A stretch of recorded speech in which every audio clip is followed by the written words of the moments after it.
হঠাৎ রাজধানীর বাজারে দেখা দিয়েছে বোতলজাত সয়াবিন তেলের তীব্র সংকট। সরবরাহ কমের অজুহাতে বেশি দামে তেল বিক্রি করছেন বিক্রেতারা। এদিকে চালের দামও বাড়তি বলে অভিযোগ করেছেন ক্রেতারা। তবে সবজির দাম এখনও ক্রয় ক্ষমতার মধ্যে আছে।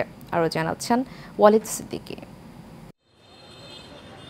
আবারও রাজধানীর বাজারে দেখা দিয়েছে বোতলজাত সয়াবিন তেলের সংকট। বেশিরভাগ দোকানেই তেল নিয়ে দেখা যায় তেলেসমতি। তেল সরবরাহ কম বেশি কিছু বুঝতেছি না, অনেক সময় পাই অনেক সময় পাই না। 5 কার্টুন অর্ডার দিলে 2 cartoon 5 litre 1 cartoon 2 litre 1 cartoon করে তেল দেয়, তাও তীর কোম্পানিরটা। অন্য কোনো কোম্পানির তেল পাইতেছি না, এখনো প্রায় 2 মাস হয়ে গেছে। সয়াবিন তেলটা বর্তমানে তো মনে করেন বাজারে নাই বললেই চলে। আমি কালকে এক দোকানে গেলাম আর কি, যাওয়ার পর একটা তেলের কথা বললাম, তো বললো যে সরষের কিছু ছোট ছোট তেল আছে, মানে বোতলগুলো, আর আপনার সয়াবিন তেল নাই বললেই চলে। এদিকে সবজির বাজারে স্বস্তি এখনো অব্যাহত আছে। নতুন আলু পাওয়া যাচ্ছে 30 টাকা কেজি দরে।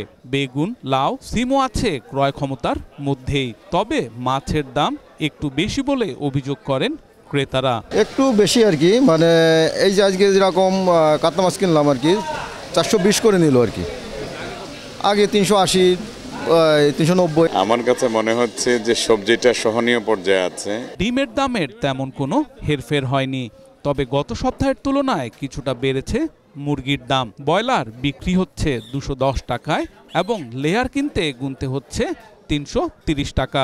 ব্রয়লার মুরগি আজকে হলে আপনার 200-210 এরকম বিক্রি করতেছি, আর আপনার গেল সপ্তাহে ছিল 95-200-205 এরকম বিক্রি করতে। লেয়ারটা 330-320 এরকম, আগে তো 5 টাকা একটু বাড়তি। এছাড়া বাজার ভেদে গরুর মাংস বিক্রি হচ্ছে 750 থেকে 800 টাকায়, আর খাসির মাংস বিক্রি হচ্ছে 1100 টাকায়। Walid Siddiqui, Asian television, Dhaka.